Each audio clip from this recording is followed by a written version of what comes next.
दोस्तों, जो कहानी आज मैं आपको सुनाने जा रही हूँ उस कहानी को लिखा है मुंशी प्रेमचंद्र ने और कहानी का शीर्षक है शिकार।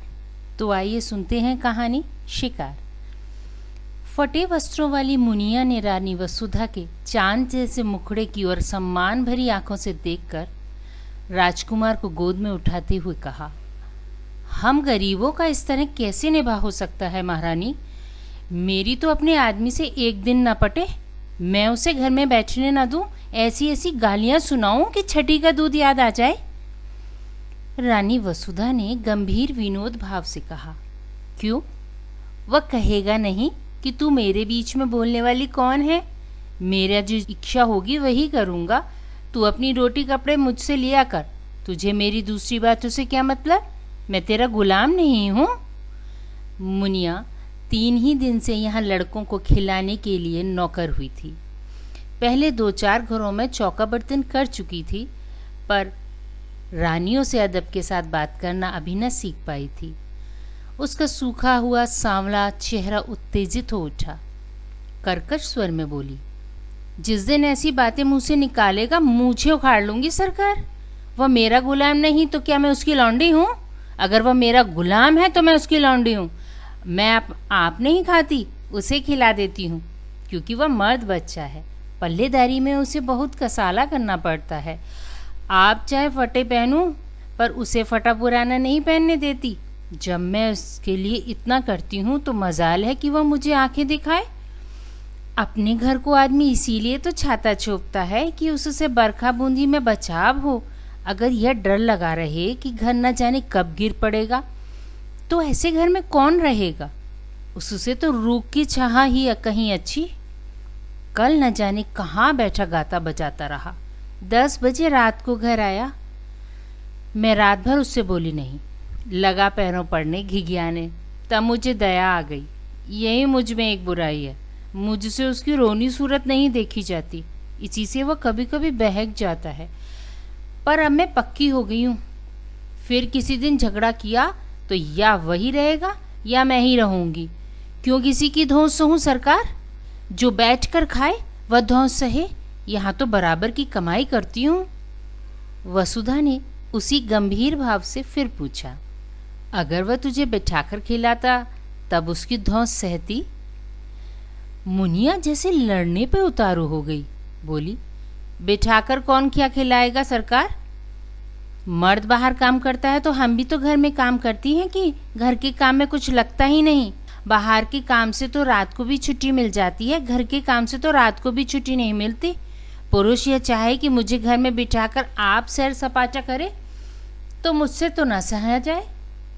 यह कहती हुई मुनिया राजकुमार को लिए हुए बाहर चली गई। वसुधा ने थकी हुई रुआसी आंखों से खिड़की की ओर देखा। बाहर हरा भरा बाग था, जिसके रंग बिरंगे फूल यहाँ से साफ नजर आ रहे थे, और पीछे एक विशाल मंदिर आकाश में अपना सुनहला मस्तक उठाए सूर्य से आंखें मिला रहा था। स्त्रियां रंग बिरंगे वस्त्राभूषण पहने पूजन को करने आ रही थीं। मंदिर की दाहिनी तरफ तालाब में कमल प्रभात के सुनहले आनंद से मुस्कुरा रहे थे, और कार्तिक की शीतल रवि छवि जीवन ज्योति लुटाती फिरती थी।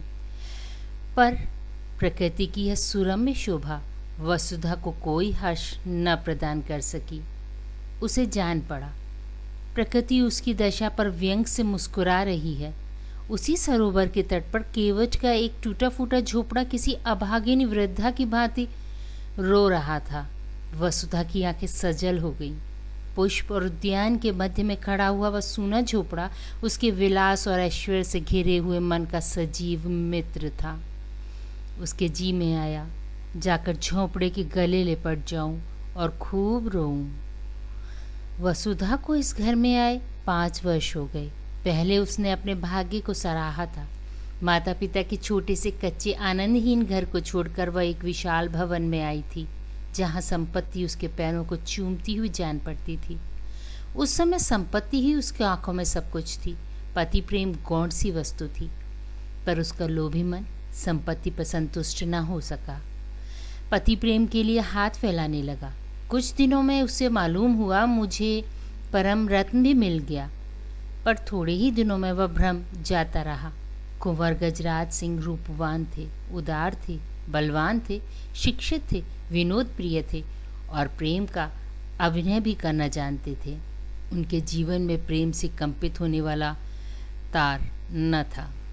वसुधा का खिला हुआ यौवन और देवताओं को भी लुभा लेने वाला रंग रूप केवल विनोद का सामान था। घुड़दौड़ और शिकार, सट्टे और नकार जैसे सनसनी पैदा करने वाले मनोरंजन से प्रेम दबकर पोला और निर्जीव हो गया था और प्रेम से वंचित होकर वसुधा की प्रेम तृष्णा अब अपने भाग्य को रोया करती थी।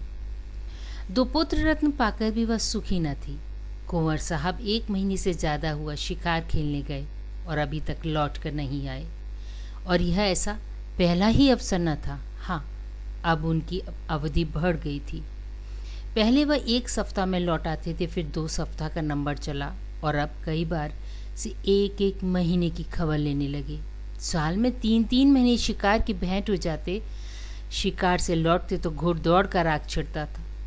कभी मेरठ, कभी पूना, कभी बम्बई, कभी कलकत्ता। घर पर भी रहते तो अधिकतर लंपट रईसजादों के साथ गप्पे ही उड़ाया करते।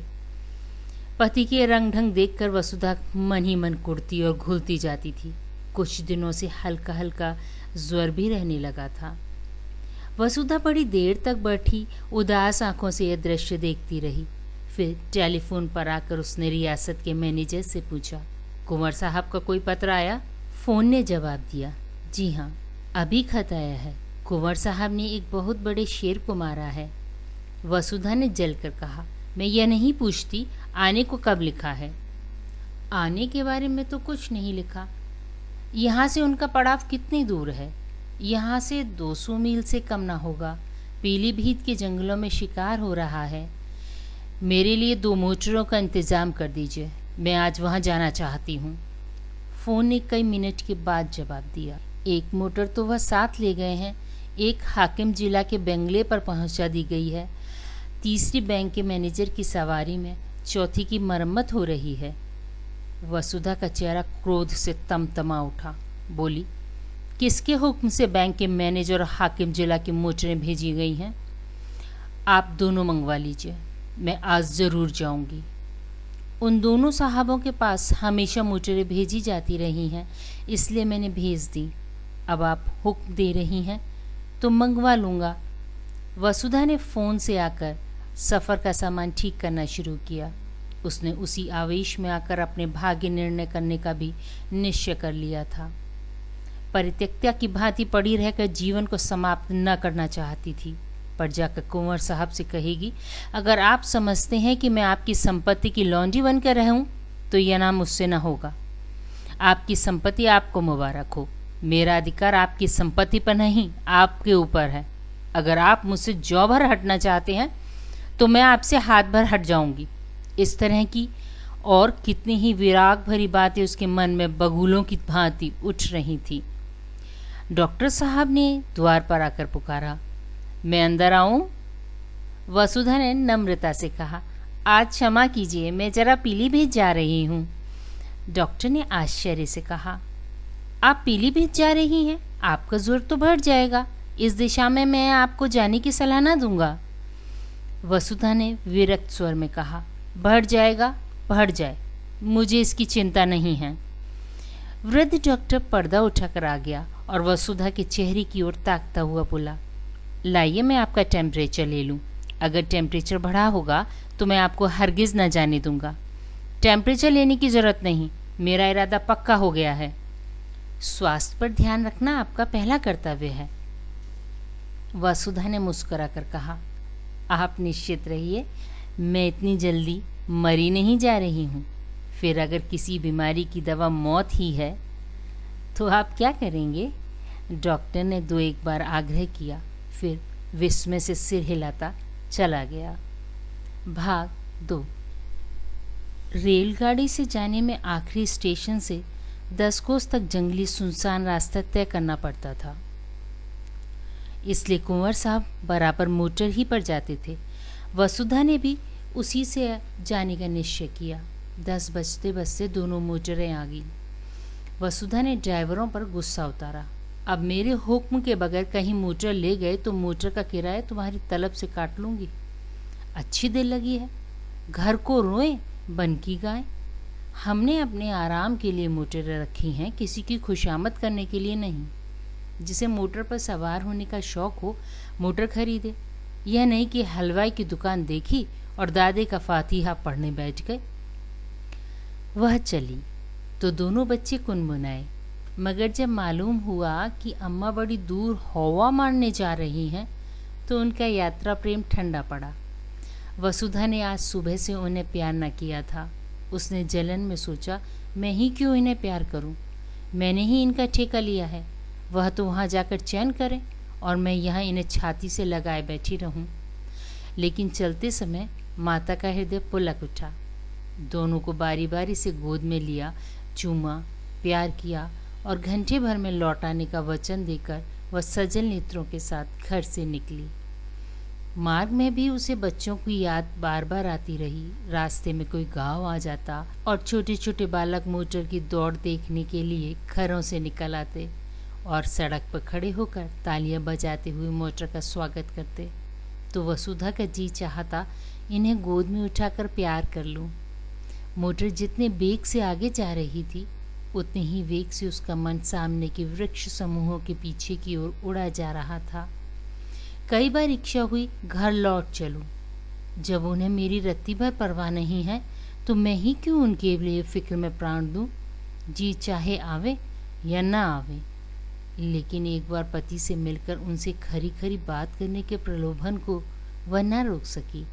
सारी देह थक कर चूर चूर हो रही थी।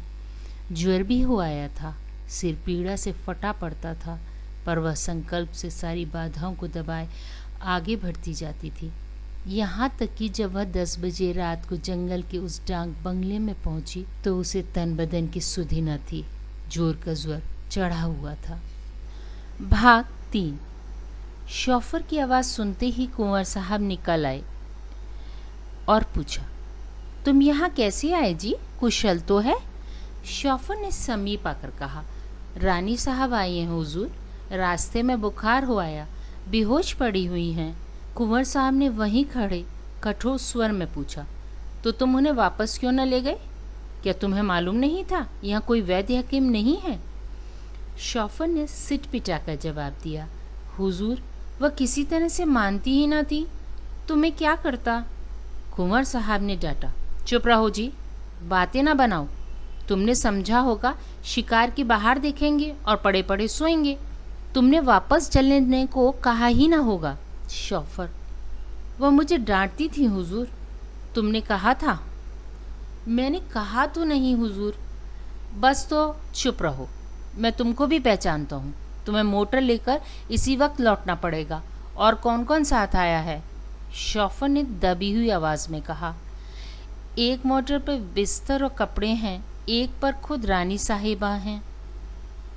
यानी और कोई साथ नहीं है? हुजूर मैं तो हुक्म का ताबेदार हूँ। बस चुप रहो। यूं झल्लाती हुए कुंवर साहब वसुधा के पास गए और आहिस्ता से पुकारा। जब जवाब न मिला तो उन्होंने धीरे से उनके माथे पर हाथ रखा। सिर गर्म तवा हो रहा था। उस ताप ने मानो उनकी सारी क्रोध ज्वाला को खींच लिया। लपक कर बंगले में आए, सोए हुए आदमियों को जगाया, पलंग बिछवाया, अचेत वसुधा को गोद में उठाकर कमरे में लाए और पलंग पर लिटा दिया। फिर उसके सिरहाने खड़े होकर उसे व्यथित नेत्रों से देखने लगे। उस धूल से भरे हुए मुखमंडल और बिखरे हुए रज रंजित केशों में आज उन्होंने आग्रह में प्रेम की झलक देखी। अब तक उन्होंने वसुधा को विलासिनी के रूप में देखा था, जिसे उनके प्रेम की परवाह न थी, जो अपने बनाव श्रृंगार ही में मगन थी। आज धूल पजरों मोपेट में वह उनके नारित्व का दर्शन कर रहे थे। उसमें कितना आग्रह था, कितनी लालसा थी। अपनी उड़ान के आनंद में डूबी हुई अब वह पिंजरे के द्वार पर आकर पंख फड़फड़ा रही थी। पिंजरे का द्वार खुलकर क्या उसका स्वागत न करेगा? रसोइये ने पूछा, क्या सरकार अकेली आई हैं? कुंवर साहब ने कोमल कंठ से कहा, हाँ जी, और क्या, इतने आदमी हैं, किसी को साथ न लिया। आराम से रेलगाड़ी से आ सकती थी, यहाँ से मोटर भेज दी जाती। मन ही तो है, कितने जोर का बुखार है कि हाथ नहीं रखा जाता। जरा पानी गर्म करो और देखो कुछ खाने को बना लो। रसोइये ने ठकुर सुहाती की। 100 कोस की दौड़ बहुत होती है सरकार, सारा दिन बैठे बैठे बीत गया। कुंवर साहब ने वसुधा के सिर के नीचे तकिया सीधा करके कहा, कचूमर तो हम लोगों का निकल जाता है, 2 दिन तक कमर नहीं सीधी होती, फिर इनकी क्या बात है, ऐसी बेहुदा सड़कें दुनिया में ना होंगी। यह कहते हुए उन्होंने एक शीशी से तेल निकाला और वसुधा के सिर पर मलने लगे। भाग 4। वसुधा का ज्वर 21 दिन तक न उतरा। घर के डॉक्टर आए, दोनों बालक, मुनिया, नौकर चाकर सभी आ गए। जंगल में मंगल हो गया। वसुधा खाट पर पड़ी पड़ी कुंवर साहब की शुश्रूषाओं में अलौकिक आनंद और संतोष का अनुभव किया करती। वह दोपहर दिन चढ़े तक सोने के आदी थे। कितने सवेरे उठते, उसके पथ्य और आराम की जरा जरा सी बातों का कितना ख्याल रखते। जरा देर के लिए स्नान और भोजन करने जाते, फिर आकर बैठ जाते। एक तपस्या कर रहे थे। उनका स्वास्थ्य बिगड़ता जाता था। चेहरे पर स्वास्थ्य की लालिमा न थी, कुछ व्यस्त से रहते थे। एक दिन वसुधा ने कहा, तुम आजकल शिकार खेलने क्यों नहीं जाते? मैं तो शिकार खेलने ही आई थी, मगर न जाने किस बुरी साइट में चली कि तुम्हें इतनी तपस्या करनी पड़ गई। अब मैं बिल्कुल अच्छी हूँ, जरा आईने में अपनी सूरत तो देखो। कुंवर साहब को इतने दिनों शिकार का कभी ध्यान ही न आया था। इसकी चर्चा ही न होती थी। शिकारियों का आना जाना, मिलना जुलना बंद था। एक बार साथ के एक शिकारी ने किसी शेर का जिक्र किया था। कुंवर साहब ने उसकी ओर कुछ ऐसी कड़वी आंखों से देखा कि वह सूख सा गया। वसुधा के पास बैठने, उससे कुछ बातें करके उसका मन बहलाने, दवा और पथ्य बनाने में ही उन्हें आनंद मिलता था। उनका भोग विलास जीवन इस कठोर व्रत में जैसे बुझ गया। वसुधा की एक हथेली पर उंगलियों से रेखा खींचने में मग्न थे। शिकार की बात किसी और के मुंह से सुनी होती तो फिर उसी आग्नेय नेत्रों से देखते। वसुधा के मुंह से चर्चा सुनकर उन्हें दुख हुआ। वह उन्हें इतना शिकार का आसक्त समझती है। अमर्ष भरे स्वर में बोले, हाँ, शिकार खेलने का इससे अच्छा और कौन सा अवसर मिलेगा। वसुधा ने आग्रह किया, मैं तो अब अच्छी हूँ, सच देखो।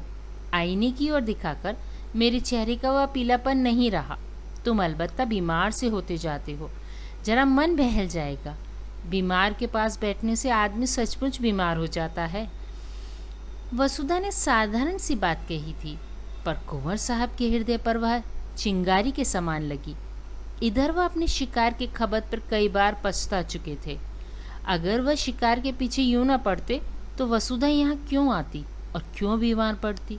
उन्हें मन ही मन इसका बड़ा दुख था। इस वक्त कुछ न बोले, शायद कुछ बोला ही ना गया। फिर वसुधा की हथेलियों पर रेखाएं बनाने लगे। वसुधा ने उसी सरल भाव से कहा, अब कि तुमने क्या क्या तोहफे जमा किए, जरा मंगाओ देखूं। उनमें से जो सबसे अच्छा होगा उसे मैं ले लूँगी। अब कि मैं भी तुम्हारे साथ शिकार खेलने चलूँगी। बोलो, मुझे ले चलोगे ना? मैं मानूंगी नहीं, बहाने मत करने लगना। अपने शिकारी तोहफे दिखाने का कुंवर साहब को मरज था। सैकड़ों ही खालें जमा कर रखी थी। उनके कई कमरों में फर्श, गद्दे, कोच, कुर्सियाँ, मोड़े सब खालों ही के थे। ओढ़ना और बिछोना भी खालों ही का था। बाघंबरों के कई सूट बनवा रखे थे। शिकार में वही सूट पहनते थे।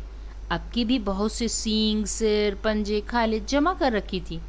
वसुधा के इन चीज़ों से अवश्य मनोरंजन होगा। यह न समझे कि वसुधा ने सिंह द्वार से प्रवेश न पाकर चोर दरवाजे से घुसने का प्रयत्न किया है। जाकर वह चीज़ें उठवा लाए, लेकिन आदमियों को पर्दे की आड़ में खड़ा करके पहले अकेले ही उसके पास गए। डरते थे कहीं मेरी उत्सुकता वसुधा को बुरी न लगे। वसुधा ने उत्सुक होकर पूछा, चीज़ें नहीं लाए? लाया हूँ, मगर कहीं डॉक्टर साहब ना आए हों। डॉक्टर ने पढ़ने लिखने को मना किया था। तोहफे लाए गए। कुंवर साहब एक एक चीज़ निकाल कर दिखाने लगे। वसुधा के चेहरे पर हर्ष की ऐसी लाली हफ्तों से न देखी थी। जैसे कोई बालक तमाशा देखकर मगन हो रहा हो, बीमारी के बाद हम बच्चों की तरह ज़िद्दी, उतने ही आतुर, उतने ही सरल हो जाते हैं। जिन किताबों में भी मन ना लगा हो वह बीमारी के बाद पढ़ी जाती हैं। वसुधा जैसे उल्लास की गोद में खेलने लगी।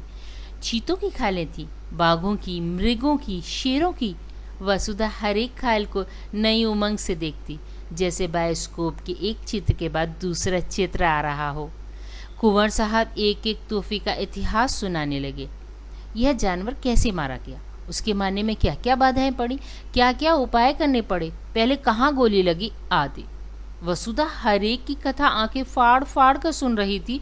इतनी सजीव स्फूर्ति में आनंद उसे आज तक किसी कविता, संगीत या आमोद में भी न मिला था। सबसे सुंदर एक सिंह की खाल थी, वही उसने छाटी। कुंवर साहब की यह सबसे बहुमूल्य वस्तु थी। इसे अपने कमरे में लटकाने को रखे हुए थे। बोले, तुम बाघंबरों में से कोई ले लो, यह तो कोई अच्छी चीज़ नहीं है। वसुधा ने खाल को अपनी ओर खींचकर कहा, रहने दीजिए, अपनी सलाह, मैं खराब ही लूँगी।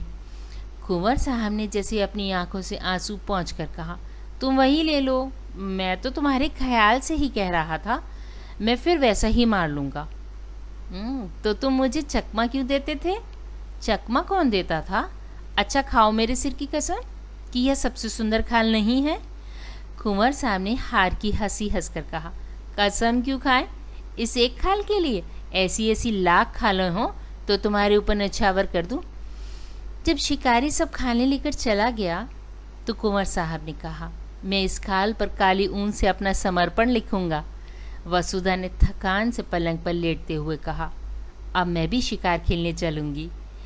फिर वह सोचने लगी, वह भी कोई शेर मारेगी और उसकी खाल पतिदेव को भेंट करेगी। उस पर लाल ऊन से लिखा जाएगा, प्रियतम। जिस ज्योति के मंद पड़ जाने से हर एक व्यापार, हर एक व्यंजन पर अंधकार छा गया था, वह ज्योति अब प्रदीप्त होने लगी थी। भाग 5।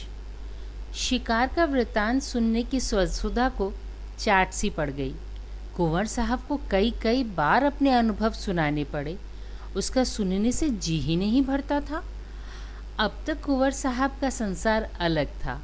उसके सुख, दुख, हानि, लाभ, आशा और निराशा से वसुधा को कोई सरोकार न था। वसुधा को इस संसार के व्यापार से कोई रुचि न थी, बल्कि अरुचि थी। कुंवर साहब इस पृथक संसार की बातें उससे छिपाते थे, पर अब वसुधा उनके इस संसार में एक उज्ज्वल प्रकाश, एक वरदानों वाली देवी के समान अवतरित हो गई थी। एक दिन वसुधा ने आग्रह किया, मुझे बंदूक चलाना सिखा दो। डॉक्टर साहब की अनुमति मिलने में विलम्ब न हुआ। वसुधा स्वस्थ हो गई थी। कुंवर साहब ने शुभ मुहूर्त में उसे दीक्षा दी। उस दिन से जब देखो वृक्षों की छां में खड़ी निशाने का अभ्यास कर रही है और कुंवर साहब खड़े उसकी परीक्षा ले रहे हैं। जिस दिन उसने पहली चिड़िया मारी, कुंवर साहब हर्ष से उछल पड़े। नौकरों को इनाम दिए, ब्राह्मणों को दान दिया गया। इस आनंद की शुभ स्मृति में उस पक्षी की मम्मी बनाकर रखी गई। वसुधा के जीवन में अब एक नया उत्साह, एक नया उल्लास, एक नई आशा थी। पहले की भांति उसका वंचित हृदय अशुभ कल्पनाओं से त्रस्त न था। अब उसमें विश्वास था, बल था, अनुराग था। भाग 6। कई दिनों के बाद वसुधा की साथ पूरी हुई। कुंवर साहब उसे साथ लेकर शिकार खेलने पर राजी हुए और शिकार था शेर का। और शेर भी वह जिसने इधर 1 महीने से आसपास के गांव में तहलका मचा दिया था। चारों तरफ अंधकार था, ऐसा सघन कि पृथ्वी उसके बाहर से कराहती हुई जान पड़ती। कुंवर साहब और वसुधा एक ऊंचे मचान पर बंदूक लिए दम साधे बैठे हुए थे। बहुत भयंकर जंतु था। अभी पिछली रात को वह एक सोते हुए आदमी को खेत में मचान पर खींच कर ले गया। उसकी चालाकियों पर लोग दांतों तले उंगली दबाते थे। मचान इतना ऊंचा था कि चीता उछल कर ना पहुंच सकता था। हाँ, उसने ये देख लिया कि वहाँ आदमी मचान पर बाहर की तरफ सिर किए सो रहा था। दुष्ट को एक चाल सूझी। वह पास के गांव में गया और वहाँ एक लंबा बांस उठा लाया। बांस के एक सिरे को उसने दांतों से कुचला और जब उसकी कूची बन गई तो उसे न जाने अगले पंजों या दांतों से उठाकर सोने वाले आदमी के बालों में फिराने लगा। वह जानता था बाल बांस के रेशों में फंस जाएंगे। एक झटके में वह अभागा आदमी नीचे आ रहा। इसी मानव भक्षी चीते की घात में दोनों शिकारी बैठे हुए थे। नीचे कुछ दूर पर भैंसा बांध दिया गया था और शेर के आने की राह देखी जा रही थी। कुंवर साहब शांत थे, पर वसुधा की छाती धड़क रही थी। जरा सा भी पत्ता खटकता तो वह चौंक पड़ती और बंदूक सीधी करने के बदले में चौंक कर कुंवर साहब से चिपक जाती। कुंवर साहब बीच बीच में उसकी हिम्मत बढ़ाते रह जाते थे। ज्यों ही भैंसी पर आया, मैं उसका काम तमाम कर दूंगा, तुम्हारी गोली की नौबत ही ना आ पावेगी, वसुधा ने सिहर कर कहा। और जो कहीं निशाना चूक गया तो उछलेगा, तो फिर दूसरी गोली चलेगी। तीनों बंदूकें तो भरी तैयार रखी हैं। तुम्हारा जी घबराता तो नहीं? बिल्कुल नहीं, मैं तो ये चाहती हूँ पहला निशाना मेरा ही होता। पत्ते खड़खड़ा उठे। वसुधा चौंक कर पति के कंधों से लिपट गई। कुंवर साहब ने उसकी गर्दन में हाथ डालकर कहा, दिल मजबूत करो प्रिय। वसुधा ने लज्जित होकर कहा, नहीं नहीं, मैं डरती नहीं, जरा सी चौंक पड़ी थी। सहसा भैंसी के पास दो चिंगारियां सी चमक उठी। कुंवर साहब ने धीरे से वसुधा का हाथ दबाकर शेर के आने की सूचना दी और सतर्क हो गए। जब शेर भैंसी पर आ गया तो उन्होंने निशाना मारा, खाली गया। दूसरा फायर किया। चीता जख्मी तो हुआ पर गिरा नहीं। क्रोध से पागल होकर इतनी जोर से गरजा कि वसुधा का कलेजा दहल उठा। कुंवर साहब तीसरा फायर करने जा रहे थे कि चीते ने मचान पर जस्त मारी और उसके अगले पंजों के धक्के से मचान ऐसा हिला कि कुंवर साहब हाथ में बंदूक लिए झोंके से नीचे गिर पड़े। कितना भीषण अवसर था! अगर एक पल का भी विलंब होता तो कुंवर साहब की खैरियत न थी। शेर की जलती हुई आंखें वसुधा के सामने चमक रही थीं। उसकी दुर्गंध में सांस देह में लग रही थी। हाथ पांव फूले हुए थे, आंखें भीतर को सुकड़ी जा रही थी, पर इस खतरे ने जैसे उसकी नाड़ियों में बिजली भर दी। उसने अपनी बंदूक संभाली। शेर की और उसके बीच में 2 हाथ से ज्यादा का अंतर न था। वह उछक कर आना ही चाहता था कि वसुधा ने बंदूक की गोली उसकी आंखों में डालकर बंदूक छोड़ी। धाएं! शेर के पंजे ढीले पड़े, नीचे गिर पड़ा। अब समस्या और भीषण थी। शेर से 3 ही 4 कदम पर कुंवर साहब गिरे पड़े थे। शायद चोट ज्यादा आई हो। शेर में अगर अभी दम है तो वह उन पर जरूर वार करेगा। वसुधा के प्राण आंखों में थे और बल कलाइयों में।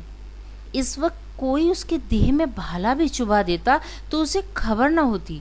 वह अपने होश में न थी। उसकी मूर्छा ही उसकी चेतना का काम कर रही थी। उसने बिजली की बत्ती जलाई। देखा शेर उठने की चेष्टा कर रहा है।